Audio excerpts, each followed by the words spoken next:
Hi there, welcome back to another episode of Track Talk. Today we are joined with Tiemyshoelace, and as you can see on the screen, we will be talking about his track Step Inside, which gathered a lot of attention, especially due to the insanely well drawn animation. So, without further ado, how you doing, Shoelace? Do I call you Shoelace? I'm gonna call you Shoe. And Shoot. yeah, how you doing? And tell me about this track. All right, I'm doing pretty well today. So this is my second. Well, it started as my second track. I think I had the minimalist competition in between when I started this and finished it. But so this is my second track after Lift, which was my first track, and it's an experimental track. I just wanted to try a whole bunch of different things from what I saw when I was looking through a whole bunch of different old Line Rider tracks that I saw. And this is a conglomeration of what I wanted to try out so far and experiment with. And Awesome. That was the basis premise of the track. Nice. So when you made this, did you have any particular themes you were going for, or was it bound up by music, or were you just making a track? This was when this is after sync was starting to become really big. I really liked quite a few of the tracks that had synced music, so I did pick the song first, but I'm not really necessarily synced to it. It's very loose syncing. Like you'll see later on some wormholes that sync with like the quote unquote lyrics, which there are not really lyrics to the song, but then there's some like I try and fit with the overall thing of the music, but if I wanted to try something, I didn't really try to make it fit exactly with the music, you know? Sure, yeah. So Totally. So I think you've explained the syncing. Was there any particular reason you chose the song you did? I just enjoyed the song, and it's something that I could listen to over and over and hopefully not get bored of, which I don't think really happened. I still enjoy listening to the song, so. Yeah, totally. That's definitely a thing in Line Rider. So, do you want to show some points about the track that you find interesting? Yeah, so like this is just the very beginning here, just coming through. Nothing special. He's just falling. This is synced to the piano bit in the song, and then my first track, I didn't really do any manuals, and I didn't know how to do manuals. You can see here, it's really not smooth at all. It's kind of high speed, but we're coming through here. I just wanted to try a big manual, trying to jump across things. Yeah. Here you can actually see this is early on in the track. I really like the cave aesthetic when I was looking through it. I know a lot of tracks use it. It's easy to do. And so I was like, oh, he'll just jump over like a gorge or something. And I ended up having him circle all the way around. And I was like, I'm going to have him go through the gorge. I totally missed my mark here, but that's the very start of it. And then I was actually listening to what the song was saying. It was talking about time and space. And so I moved and I changed it into a wormhole. And so I was like, oh, that fits. And it allows me solid transition into trying different things. And so I really like the aesthetic of following the rotation, but I wanted to control him through here rather than just following his rotation. So that way I can quickly change his rotational speed. Oh, look, I have an instant message. I should turn that off. Yeah, for anyone wondering, that's the top secret community top 10 project that will eventually be released at the end of this year. Yeah. Anyway. So I was following his rotation here, then I switched it really back with the song and just transitioned into something else. All right. So yeah, just flipping, changing his rotation with the song. You can see I'm not hitting any lines here, so I just following his rotation again. And then another transition in the song, and this moves into more chains and flings. I just wanted to see how things would go. I actually started. I wanted to try and do flings. I didn't realize there's a big difference between chains and flings here until this point when I'm like, oh yeah, I need to go every other frame in order to gain speed Yeah. because of the recoil when you're doing chains. Most of the time, yeah. And so then I tried to do a granule here. And I noticed when I was looking, a lot of people did not do horizontal or vertical granules. They were all very curved, it's more like a fling with some lines going through it. So I really wanted to try and extend, do a horizontal granule here. And you can see I started off doing all blue, but I started losing a lot of speed. And you have to do them every single frame because it's just like gravity well chains. Otherwise, it's just like pinging him back too much, I think. Yeah, and so I started losing a lot of horizontal speed here, and so you can see I started doing 3 times excels. You can't multi-line them either. So yeah, not at that point, let's say. Yeah, not if I want to do exactly horizontal. And so he has a lot of rocking involved here, especially with that. And then I started bringing him up a little bit and just transitioned into a different type of style. I think at this point, I took a lot of this type of style from Mountain King. I think at this point is when I actually watched Mountain King. Yeah. And so I took some inspiration from that with the bouncing and the back and forth, and then went back to some chains, nothing fancy here. And so at this point, I gained some speed and I wanted to try and do a cramule stop and then cannon him out. But I couldn't figure out how to get him cannoned out of this without dying. And I tried for probably an hour or so, the original time, first time I did it, and I stopped, gave up. Yeah, it's not easy. I came back and actually was like, maybe if I do a pass-through cramule, I could do something cool with that. Probably spend another hour or 2 trying to figure out what I wanted to do here, and I never was able to get anything that I really liked out of it. So I probably stopped for a week or so after that because I was like, I don't know, I'll come back. And eventually I just came up with after he stalls here, he just comes out and kind of rotates around. And then just back to some more flings. Yeah, nice. And then here we got another big transition. And so I thought I was really clever at this point because I was able to get the cramule, and I was able to hide the cramule cannon inside a wormhole. And so one thing that I've noticed, I don't particularly like cramules or singularities in tracks like that are visible. It breaks up the flow of the track, I guess.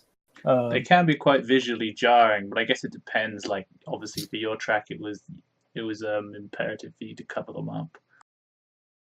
Yeah, I don't like the flow. I mean, yeah, they do work sometimes in certain tracks, but a lot of times, especially cramule cannons, because you will see the cramule cannon, where singularities, a lot of times you can get away with going fast enough where the singularity is only on screen for a frame or 2, so you can't really notice it. Yeah. I mean, I did something similar to what you did here in a recent track. I covered up like a cramule stop with like a pile of dead Bosch corpses.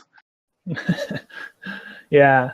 So just hiding those visually jarring elements is something that I think a lot more track makers should try to do. Even if you don't see, I don't see my tracks. This is by far my most seen track, and you can see there's nothing seen except wormholes. Yeah. I think add in a little elements to hide these visually jarring parts. So we come up here, do a cram roll, comes out of the cramule a little bit, but nothing special. And then I wanted to try and get him to go do another cannon. Yeah, so you got it on this one. That's nice. Ah, you didn't manage to survive it. I see. I did not survive this. And again, I probably spent like every time there's a big break and death like this, I probably spend an hour or so trying to figure it out. Yeah. Watching tutorials and watching other tracks and what there's to do. I just could not do it. I need to post my cramule cannon tutorial to get around to finishing it. And so I tried going up, and then I tried going down, and I could not get it down to survive either. So man. Again, it's probably another several day, week break or so. I don't remember. And I'm just like, I'm just gonna fling them off and let them fly out. Yeah. And then there was a bit of a transition in the song. And then you can see that I did a bit of multi-lining here to get him to speed up. So that way each frame he cleared his body length. Yeah. And so that it's way, sustainable. Yeah. yeah, so that way I can pull him up and down through here. And so this is loosely synced to the song. And I thought that looked pretty cool when I was doing it. And then we moved here, and this is when I really started to pick up speed in the track. Again, hiding singularities in the wormhole. And so we're flying out of here, and this is when the animation really starts. So you can see a little easier. So what I wanted to do as he was coming out, I kind of wanted him to swing around a circle.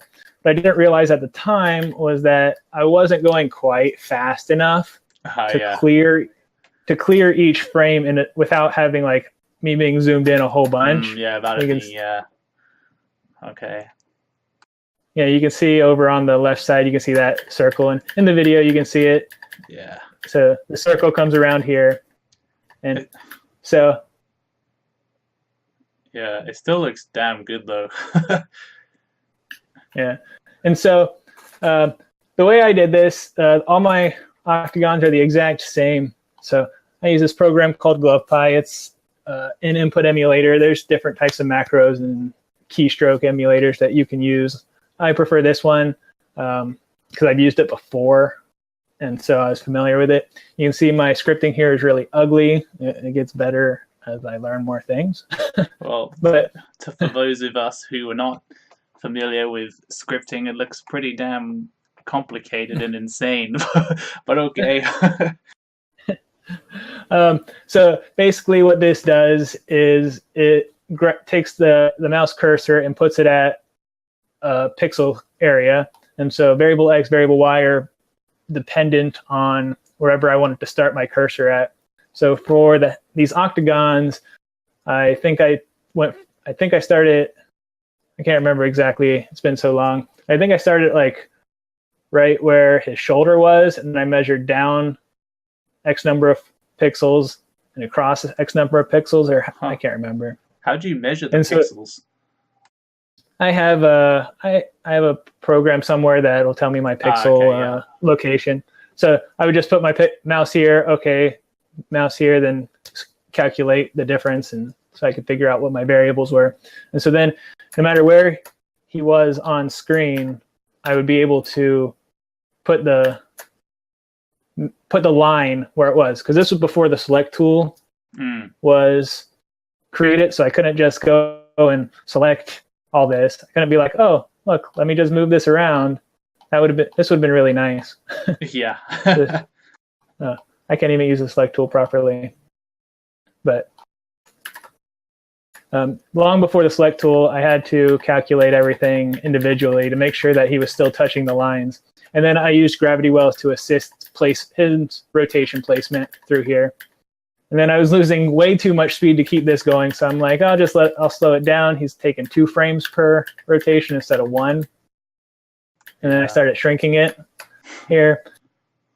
And shrinking was quite easy with the scripting. Again, before the select tool, I couldn't resize. So since pixels will always, my mouse will always stay here, but you can see how it changes in relation to where Bosch is. So I just zoom in or zoom out to resize things with the scripting key. I see, yeah. And then create the flower. That was all done by hand. I didn't feel like scripting it because it's only going to last a few frames. That's still a really nice animation, though. Huh. And then I don't know what made me think of this, but I was like, oh, I'll just have them bust out of here and to end it, because I was coming up to the transition in the song and wanted to end this animation. And then after I got to this point right here, I'm like, oh, that looks kind of like the Millennium Falcon. So you know what? I'll just throw that in there for fun. Yeah, kind of does, yeah. So it's like, oh, look, we got Bosch and the Millennium Falcon here. We go pew pew now. Nice. Pew pew. And another transition here. So here I just wanted to make them rotate, see if I could hide little rotation gravity wells made little flowers or stars on top of them. Nothing special here. During playback, it looks pretty cool because it kind of spins around them. And then here with these triangles, another big experiment that I don't really like. I just wanted to see how they would come in and out. I think I had my zoom in a little bit more, so when we're coming in, kind of, I don't know. It's what it is. Moving on. Yeah. So here, the song talks about time and space, and so I ended up going to a clock. I didn't exactly get this matched up, but again, a singularity cannon. It's on frame for all of 2 seconds, and it's kind of mostly hidden in the clock. Yeah. And so here, I use the exact same octagon script that built the octagon. Okay, yeah. And then I was able to run a script that would make a line parallel. It made 2 lines every frame. It would make this line straight up and then another line that was straight up here. Then I just manually went back and used the line lock feature to rotate it. Yeah. And since it's an octagon, I could just easily hold X for the XY snap. That's nice. Yeah. So I was able to just easily rotate that around. That's clever. And so it runs through all these times and then we until have 5 o'clock. This one. Yeah. 5 o'clock somewhere. Oh yeah. Let's go to the bar now. Game over. Video's over, guys. All right. So this is probably the most impressive part of the track is the stars and the spaceship. So this actually was the very not the very last, but pretty much the last part of the track I actually did. When I was originally doing this, I had the blue line here, and I was just seeing how I could rotate them at high speeds, what I can do to flip them and stuff. My original intent was, I can't hotkey. My original intent was to just do lines like this and see how that would rotate. And I did this for quite a few frames with the line coming in and how he rotates. And I didn't really like it. I was like, oh, maybe it's ground or something that's rotating with them. And I didn't really like the concept. So I ended up abandoning that and decided to come back to this later after I did the piano part later in the section. And so I can't remember what inspired me to do a rocket, but something did. Probably something we were chatting in the Discord. I don't remember. And I was like, oh, I got the stars. I did the star flower things earlier. So I could just reutilize that. And for that, to get moving parts that are really easy, you just add another variable in there, moving star. So I added another variable Z, variable T. Variable T is right here. I didn't declare it at the beginning because this is a special script that if you declare something, it stays that way and can't be changed very easily. I see. But that's going too far deep, I guess, into this. But yeah, variable T. So each star is on frame for approximately 20 frames. So basically, I put my mouse into a specific cursor or a specific area. So 1200, 880, that would probably be around here. So probably around here. And then it would put my mouse cursor here. This is telling it to press the mouse button, change my cursor to Q, which is the pencil tool, and press 3, which is the green scenery lines. And then this runs the whole star. So it would just put my mouse here, go like this, put my mouse back here, do this, do this, do this, over and over and over. Damn. And then after it did that, it would then press key right, which would go to the next frame, and then repeat it. But this time, it would add in a variable time times 35. So it would multiply that one extra frame, and it would move my Y variable, my up and down variable, by 35 frames. So the next frame, it would move and start right in this area. And then the next frame, 35 pixels up, and then 35 pixels up. So you can consistently move up 35 pixels every time. So you have a very smooth, consistent animation in there. That's crazy. It's so like the attention to detail is insane. It's like I guess it's something that anyone with knowledge of this could do, but it still just kind of blows my mind a bit, I guess. Yeah. And I didn't even think of this until I didn't even start thinking of this until when I was doing my first track lift. I didn't start thinking of using this until I actually started animating. I'm like, oh, I need to be more consistent because I cannot be consistent with my mouse every frame. And Yeah. I actually used this program previously for MMOs. I would dual box and have a heal bot that Yeah. would be with macros. Yeah. So Fair enough. Yeah, that makes sense. Yeah, I've used similar things for other games, but it's normally for much simpler functions than this. So, and again, anybody can do this by hand. It's very easy. The scripting just makes it consistent, which I think is the most important part in animating. Like, I got into Line Writer. I when it blew up back in 2008, 2009, I looked at it and I guess lifted technically my first track. I made like a 3-line track back in graduate. I saw some flings and I'm like, oh, I'm going to do a Spidey fling. And so I ended up, when he started, I was able to get the gravity well, do 1, 2, 3, something like this. And then life takes over and I completely forgot about Line Writer until YouTube was recommending me something, and ended up watching several of Apple tracks back to back. And I noticed he did the animation. I was like, that's cool. So I want to do that. And one thing I noticed is it was a little fuzzy because like he'd use little lines, but every couple frames, they'd be a couple frames off and it get a little bit fuzzy in there. Yeah. And so that's when I started doing the animation. I'm like, oh, I need to be consistent. And I came across that. Yeah. And so like the consistency is really what makes this so amazing. It's something that I struggled with when I also inspired by Apple went into making an animation track of my own, which is still as of yet unreleased. But I mean, these stuff like these macros are just so good at like just speeding up the workflow. Because I mean, so did you actually have how many of these snowflakes? Did you only have to make like the first one pretty much, and then like the rest are just like all just kind of auto inputted? So yeah.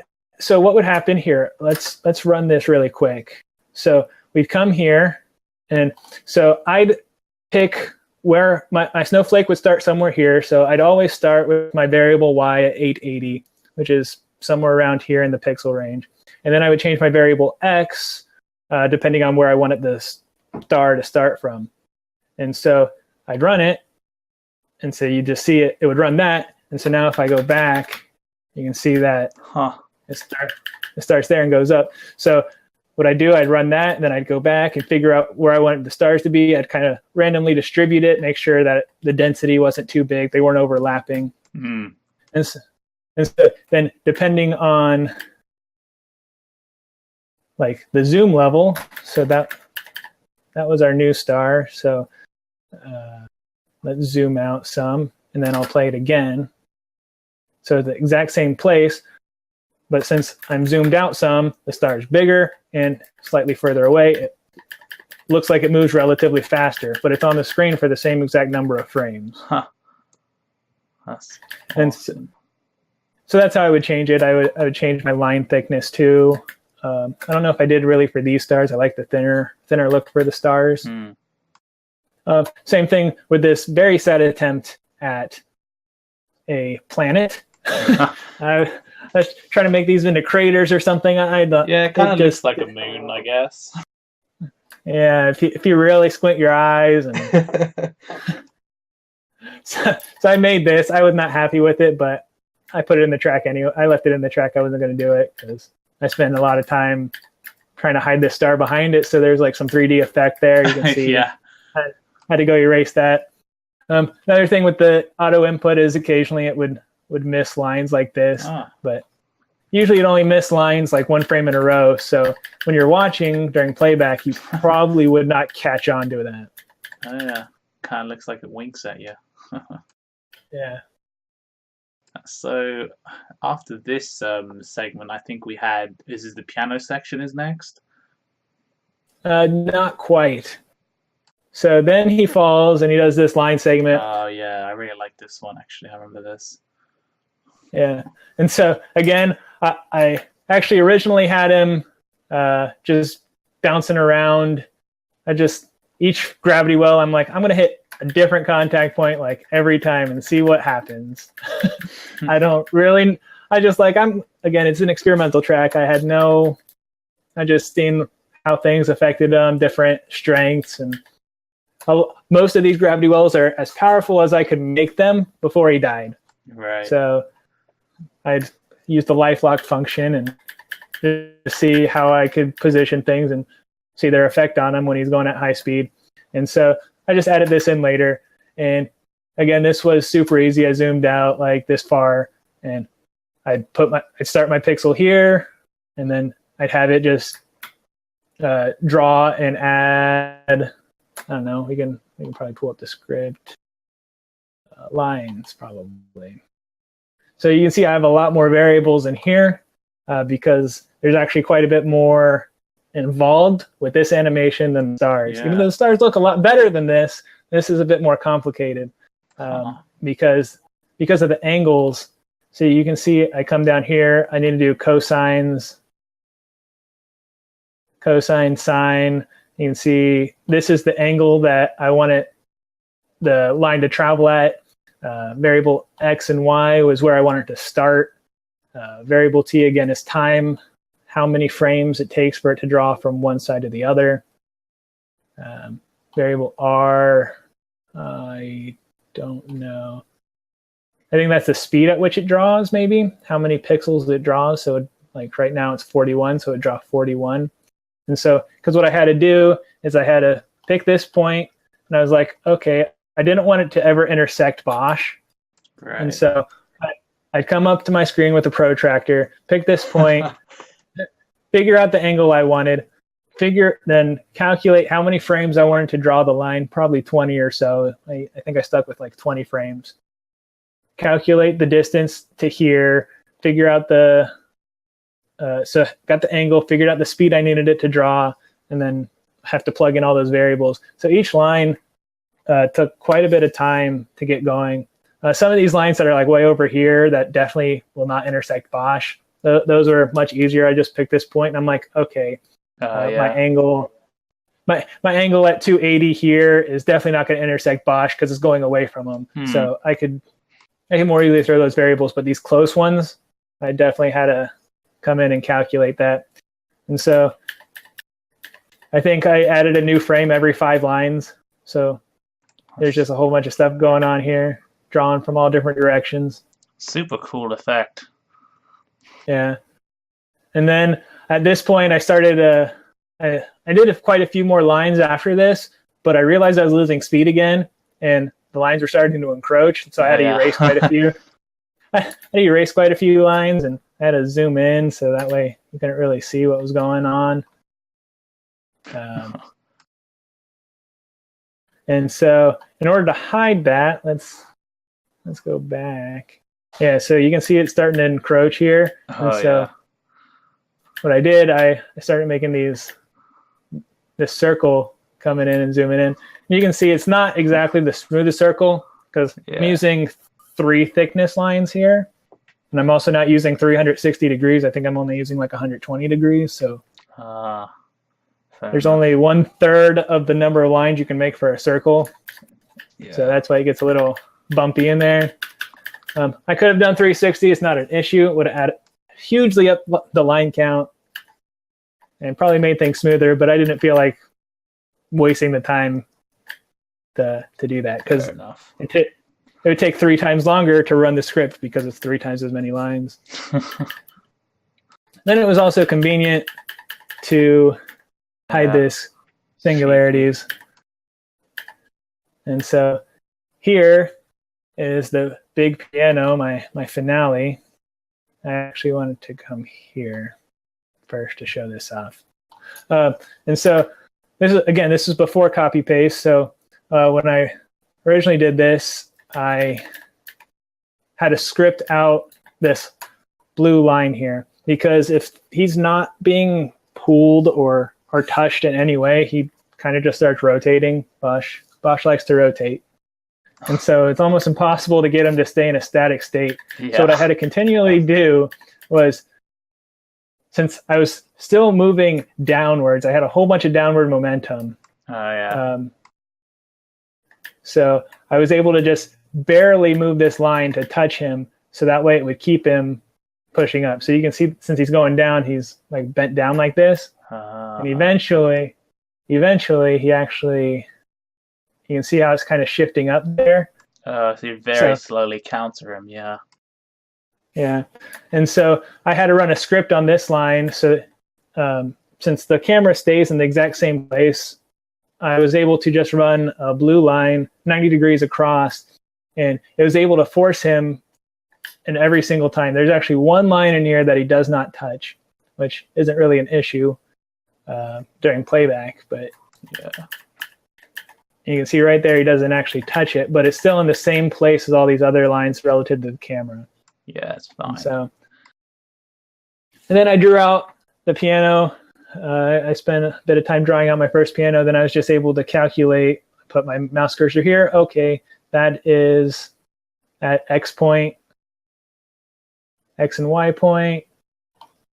So you can see this is, I think each one of these is a key. So it comes down here, it comes over here. So the script basically draws this in one smooth motion. So it starts like here, comes down, across, up, comes here. You can see it clicks tab, which up here you can see it's one, click tab twice, it moves it to 3. Then it clicks tab twice, draws this line, then clicks tab twice to bring it back to a regular line, and then continues going up and down in a zigzag motion. And then it comes down here, comes across, zigzag motion again. So it's a really, really long, because each of these points I had to put my mouse cursor to. That's nuts. Yeah. So yeah, this point right here is doing all here, since I didn't have to do any thick lines. Jeez. And so that's how I did that. And so I got the piano all going, and then since I'm going so fast, so far away, there are issues so far away from the origin. There are issues with floating points. Oh yeah. So you'll see right here, it starts vibrating. Because despite me placing my cursor in the exact same point every single frame, there is a variation of floating point, because I'm so far away from the origin. And so, damn. So that was really, that made me stop for a solid 2 months. I was just so upset that happened. Then, but luckily, copy paste came around, and that actually helped quite a bit. So you'll see later on in the piano here, you can see that it's still vibrating a little bit, but it's not nearly as bad.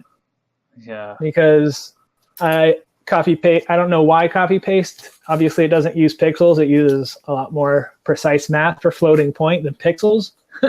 So, but they're still vibrating because you're so far away. There's rounding issues that come into play here. And so after I got that, I was a lot happy. I was kind of happy. I was still disappointed. And then I have no musical talent whatsoever, so I actually had to get help from UTD in the Discord, and he helped me with the keys, what notes were being played during the song. And I probably still botched this. So I've never played piano before. Sorry to interrupt. So this is, just so I can get this clear, this is like a literal sync, a literal visual sync in a way. That's awesome. Yeah, so, but I've never played piano before, so I don't think I had the keys playing long enough. It's kind of iffy. I probably could have made these black keys a little better visually. But oh, dude, it's probably one of, if not the best animations we've really ever seen in Line Rider. So I don't think you should be too disappointed. I mean, I still like it. I still think it turned out for the most part pretty good, but I'm sure anybody who's like really paying attention and is like, oh, that might not be the note that played or something like that. I'm sure. Well, they can spend however many months it took to make this to try and do a better one, I guess. Yeah. Jeez. And so I had other plans for the track, but I just wanted to. I mean, after I got this done, I was so demotivated with the track because of the vibrating issue earlier, and it still vibrated. And I wasn't going to try to get back to the origin. I probably would have had other issues trying to do other things further on down the road. So I just ended the track, just had them come through here and crash out. I didn't feel like making any type of stall, just something to come into a transition so then I could run a color playback in the video for YouTube, because I ran a color playback because when I did lift, people didn't think that I was doing the animation in Line Rider. They thought I was doing that in post. So I'm like, well, just in case, that way people aren't questioning whether it was done in post or not, I'm going to do a color playback so you can see everything was in. Yeah. Well, I mean, anyone who has questions, after watching this video, he should be left in no doubt how this was made. Yeah. So, yep, that's a step inside. And you got any other questions for me? I think, honestly, you've covered everything I could have asked in, minute detail. So, yeah, I think we'll probably conclude this episode of Track Talk here. I mean, this was a really interesting discussion. I mean, we've seen Line Rider benefiting from third-party programs that kind of, like in this case, astoundingly precise animations that can be achieved, which is very interesting to see. So thanks for taking the time to explain that. We should explain to the viewers, this is actually the second time we did this interview. Unfortunately, the first one got corrupted somehow. Goddamn computers, eh? So special thanks for doing this again. And I'm sure everyone's going to be really interested in this episode. So thanks for joining us, and see you in a Behind the Lines episode, hopefully soon. Eventually. Don't know about soon, but eventually. Well, whatever. As long as we get you someday. All right. So thanks for joining us, and anyone watching this, leave a comment, leave a like, leave a dislike, whatever your heart desires. And yeah, see ya.